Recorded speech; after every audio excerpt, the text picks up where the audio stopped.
Pengarah Pilihan Raya PKR Selangor Dr. Satya Prakash Nadarajan didesak memohon maaf susulan mendakwa Menteri Besar Kedah mengeluarkan kenyataan China balik China, India balik India. Ketua Pemuda PAS Afnan Hamimi Taib Azamuddin berkata tuduhan tersebut amat berat, bersifat menghasut dan cukup berbahaya.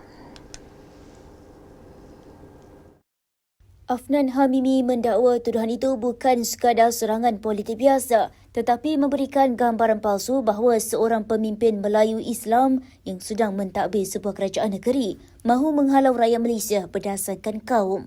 Dakwanya manipulasi perkataan itu boleh membangkitkan kemarahan, ketakutan serta ketegangan antara kaum seolah-olah mengajar rakyat Malaysia untuk terus bertegang urat dan saling bermusuhan.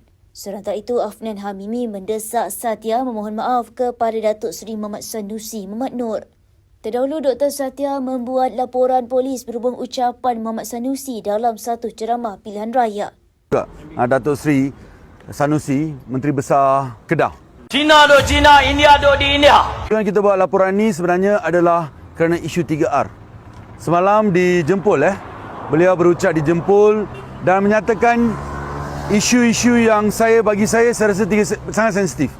Beliau kata kalau India baliklah India, China baliklah China. Tanah Melayu seumpamanya tanah orang Malaysia ni tanah orang Melayu.